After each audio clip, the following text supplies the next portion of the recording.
Hi friends, welcome back to KNR tutorial. మనం ఈ రోజు ఈ వీడియోలో ఏపీపీసీబీ ఎనలిస్ట్ గ్రేడ్ 2 బయాలజీకి సంబంధించి మనం థర్డ్ చాప్టర్ అయిన structural organisation of plant cells లో ఇంపార్టెంట్ క్వశ్చన్స్ ని ఈ వీడియోలో చూడబోతున్నాం. ఎవరైతే ఈ వీడియోని ఫస్ట్ టైం చూస్తున్నారో ఛానల్ ని సబ్స్క్రైబ్ చేసుకుని వీడియోని లైక్ చేయడానికి ట్రై చేయండి. నేను ఈ వీడియోకి 50 లైక్స్ ఎక్స్పెక్ట్ చేస్తున్నాను. ఒకవేళ ఈ 50 లైక్స్ టార్గెట్ కనుక కంప్లీట్ అయితే నేను నెక్స్ట్ వీడియో చేయడానికి ట్రై చేస్తాను. Let us see first question లో చూడండి, which of the following is not a feature of plant cell అంటున్నాడు. సో ఇక్కడ చూడండి ఆప్షన్స్ మనకి cell wall, chloroplast, centrioles, large central vacuole. ఇక్కడ మన కరెక్ట్ ఆప్షన్ ఏంటంటే option C, centrioles. Next question చూడండి, the rigid outer layer of a plant cell is called the options plasma membrane, cell wall, cytoplasm and nucleus. Correct option is option B, cell wall. Next question, third question, chloroplasts are responsible for options cellular respiration, protein synthesis, photosynthesis, storage of nutrients. Correct option option C, photosynthesis. Next question, fourth question, the fluid filled organelle that maintains turgor pressure in plant cells is the options nucleus, mitochondrion, Golgi apparatus, vacuole. Correct option option D, vacuole.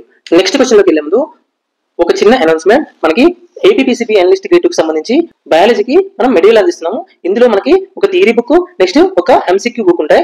ఇందులో theory book లో మనము 100% syllabus ని with all chapters cover చేయడం జరిగింది. ఈ syllabus లో మనము each sub topic ని మనం కవర్ చేసాము. ఇందులో ఇమేజెస్, స్ట్రక్చర్స్, టేబుల్స్ అన్ని కూడా ఇంక్లూడ్ చేసాము థియరీ బుక్ లో. నెక్స్ట్ ఎంసీక్యూస్ బుక్ విషయానికి వస్తే ఇందులో దాదాపుగా 900+ ఎంసీక్యూస్ ని మనం కవర్ చేసాం. అందులో ఈచ్ చాప్టర్ లో ఈచ్ సబ్ టాపిక్ సంబంధించి మనం ఎంసీక్యూస్ ఇచ్చాము. ఇందులో మనకి ఎంసీక్యూస్ అనేవి బేసిక్ లెవెల్ నుంచి advance level, next difficult level వరకు ఉంటాయి. ఇందులో దాదాపుగా నేనిచ్చే టార్గెట్ 300 మార్క్స్ కి 280+ మార్క్స్ నేను టార్గెట్ ఇస్తున్నాను. అంటే మీరు ఈ 280 మార్క్స్ టార్గెట్ పెట్టుకుంటే మనకి ఆల్మోస్ట్ 250+ ఆర్ 230 వరకు మార్క్స్ వచ్చే అవకాశం ఉంటుంది. ఓకేనా? సో ఎవరైనా ఈ మెటీరియల్ కావాలి అనుకుంటే మనకి 9347428177 కి కాల్ చేయొచ్చు. నెక్స్ట్ ఇక్కడ చూడండి, ఒక అనౌన్స్మెంట్ ఏంటంటే ఎనలిస్ట్ గ్రేడ్ 2 బయాలజీకి మనము టెస్ట్ సిరీస్ అందిస్తున్నాము. ప్రతి చాప్టర్ కి అంటే చాప్టర్ వైజ్ టెస్ట్ సిరీస్ ఉంటుంది, మనకి గ్రాండ్ టెస్ట్ లో ఉంటాయి. ఈ చాప్టర్ వైజ్ టెస్ట్ సిరీస్ లో మనము ప్రతి చాప్టర్ కి మనం యావరేజ్ గా 60 నుంచి 70 క్వశ్చన్స్ ఇచ్చాం. కొన్ని చాప్టర్స్ కి 120 క్వశ్చన్స్ వరకు కూడా ఇవ్వడం జరిగింది. మనకి ఈచ్ చాప్టర్ లో 70 యావరేజ్ గా 70 క్వశ్చన్స్ అనేవి ఉంటాయి. అంటే ఇందులో 100% సిలబస్ ని కవర్ చేస్తూ మనం ఈ ఎంసీక్యూస్ ని లేదా టెస్ట్ సిరీస్ ని తయారు చేయడం జరిగింది. అదే విధంగా గ్రాండ్ టెస్ట్ విషయానికి వస్తే మొత్తంగా మనము 4 గ్రాండ్ టెస్ట్ ని కండక్ట్ చేసుకోబోతున్నాం. ఇందులో ప్రతి గ్రాండ్ టెస్ట్ లో 150 క్వశ్చన్స్ ఉంటాయి. ప్రతి గ్రాండ్ టెస్ట్ కూడా మీకు రియల్ టైమ్ ఎగ్జామ్ ఎక్స్పీరియన్స్ ఇస్తుంది. అంటే మీరు ఏపీపీసీబీ ఎనలిస్ట్ గ్రేడ్ 2 ఎగ్జామ్ ఎలా రాస్తారు, ఆ రియల్ టైమ్ ఎక్స్పీరియన్స్ మీరు ఇక్కడ పొందుతారు. ఈ 4 టెస్టుల్లో మనకి దాదాపుగా 600 ఇంపార్టెంట్ క్వశ్చన్స్ అనేవి కవర్ చేయడం జరిగింది. ఇది మనకి టెస్ట్ సిరీస్ గ్రాండ్ టెస్ట్ కి సంబంధించినటువంటిది. ఒకవేళ ఎవరైనా ఏదైనా డౌట్ ఉంటే 9347428177 కి కాల్ చేయండి. మనకి కేఎన్ఆర్ ట్యుటోరియల్ అనే యాప్ ఉంటుంది ప్లే స్టోర్ లో. కేఎన్ఆర్ ట్యుటోరియల్స్ అనే యాప్ ఉంటుంది. ఆ యాప్ ని డౌన్లోడ్ చేసుకుని మీరు ఈ టెస్ట్ సిరీస్ కానివ్వండి లేదా గ్రాండ్ టెస్ట్ కానివ్వండి మీరు బై చేయొచ్చు. ఇక్కడ 2 బై చేయొచ్చండి. ఎందుకంటే టెస్ట్ సిరీస్ లో మనం చాప్టర్ వైజ్ గా ప్రాక్టీస్ చేసుకోవచ్చు. నెక్స్ట్ గ్రాండ్ టెస్ట్ లో మనం ఎలా ప్రాక్టీస్ చేయొచ్చు అంటే మనం 150 క్వశ్చన్స్ ని కాంప్రహెన్సివ్ గా ప్రాక్టీస్ చేసుకోవచ్చు. రెండింటిని ప్రాక్టీస్ చేయడం వల్ల మనకి ప్రతి టాపిక్ పైన మనకి క్లారిటీ వస్తుంది. At the same time comprehensive గా కూడా మనకి నాలెడ్జ్ అనేది ఇంప్రూవ్ అవుతుంది. So first KNR tutorial app ని డౌన్లోడ్ చేసుకోండి, మీరు చెక్ చేయండి, తర్వాతే బై చేయండి.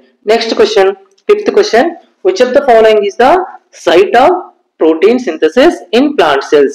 Options nucleus, ribosome, smooth ER, Golgi apparatus. Correct option option B, ribosome.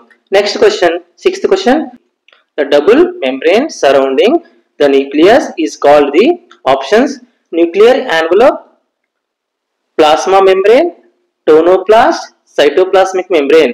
Correct option option A, nuclear envelope. Next question, seventh question, which component of the cytoskeleton is primarily involved in maintaining cell shape and facilitating movement? Options microfilaments, microtubules, intermediate filaments, ribosomes. Correct option option B, microtubules. Next question, eighth question, which organelle is associated with the synthesis of lipids and detoxification process? Options rough ER, smooth ER, Golgi apparatus, mitochondria. Correct option option B, smooth ER. Next question, grana are sticks of membrane bound structure found in options mitochondria, nucleus, chloroplast, Golgi apparatus. Correct option C, chloroplast. Next question, 10th question. In plant cells, the process of converting light energy into chemical energy occurs in the options cytoplasm, mitochondria, chloroplast, nucleus. Correct option C, chloroplast.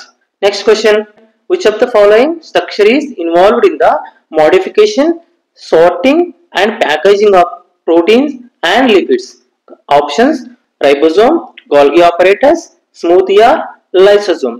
Correct option B, Golgi apparatus. Next question, 12th question, which of the following is a function of the plant cells central vacuole?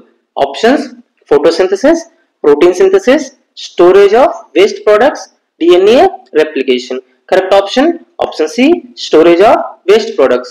Next question, 13th question, which of the following statements is true regarding the plasmodesmata in plant cells? Options, they are involved in photosynthesis, they allow the movement of substances between cells, they are found only in animal cells, they are responsible for ATP production. Correct option B, they allow the movement of substances between cells. Next question, 14th question, lignin found in some plant cell walls is primarily responsible for options flexibility, color, rigidity and support, transport of water. Correct option C, rigidity and support.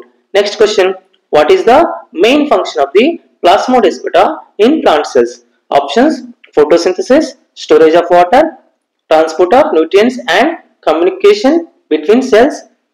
Next option, cellular respiration. Correct option C, transport of nutrients and communication between cells. Next question, 16th question, which structure connects the cytoplasm of adjacent plant cells? Options desmosomes, tight junctions, plasmodesmata, gap junctions. Correct option C, plasmodesmata. Next question, 17th question, the rigidity of the plant cell wall is primarily due to the presence of options pectin, lignin, hemicellulose, cellulose, microfibrils. Correct option D, cellulose, microfibrils. Next question, 18th question, plasmodesmata are lined by options the plasma membrane, the cell wall, the nuclear envelope, the endoplasmic reticulum. ఇవి మనకి most important questions, అంటే most expected questions. Next chapter కి సంబంధించిన MCQs next వీడియోలో చూద్దాం. ఈ వీడియోకి మనకి 50 లైక్స్ ఎక్స్పెక్ట్ చేస్తున్నాను. 50 లైక్స్ చూస్తున్న ప్రతి ఒక్కరూ ఈ వీడియోని లైక్ చేయండి. Thank you.